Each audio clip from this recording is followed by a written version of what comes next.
नमस्कार सर्वांना. तर आजकाल गरमी इतकी वाढली आहे ना मुंबईमध्ये, की काही काम करायची इच्छाच होत नाही आहे.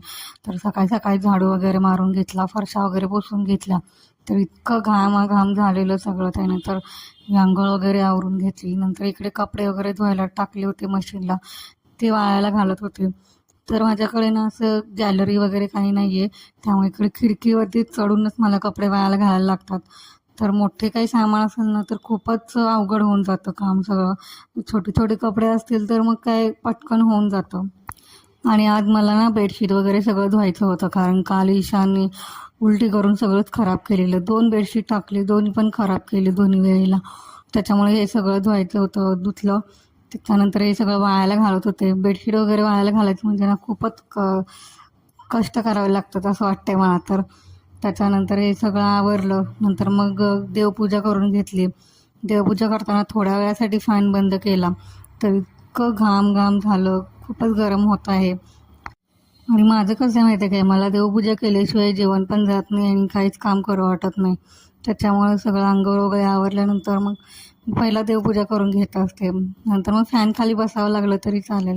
त्याच्यानंतर मग ईशानचं आवरत होते. तो पण मध्ये मध्ये काही ना काही करत. रोजच देवपूजा करायला पाहिजे असं मला वाटतं. काही काही जण महिना महिना देवपूजा करत नाहीत, फक्त अमावस्या पौर्णिमेला आणि कुठला सण असेल तरच देवपूजा करतात. तर मला तर हे अजिबातच पटत नाही.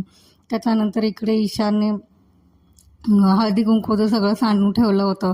ते मी त्याला सांगत होते की का केलंस हे असं. नंतर मग थोडा वेळ आराम केला मी दोघांनी पण. नंतर ईशान उठला. त्याच्यानंतर त्याच्यासाठी खायला बनवत होते. बटाटा वगैरे शिजायला घातला. नंतर मग मी आता ना सब्जाचं पाणी प्यायला चालू केलेलं आहे उन्हाळा लागल्यापासून, कारण सब्जा शरीराला थंड ठेवतो. त्याच्यामुळे मी तर जसा उन्हाळा लागलेला तसा सब्जाचं पाणी प्यायला घेते. खूपच छान लागतं आणि ते प्यायला, आणि ईशानला सुद्धा खूप आवडतं सब्जाचं पाणी. दुपारी उठल्या उठल्या ना मला तर चहाशिवाय काही जमतच नाही. पण त्याच्या अगोदर म्हटलं ईशानसाठी खायला बनवून ठेवूया. त्यासाठी मी बटाटे शिजायला ठेवले.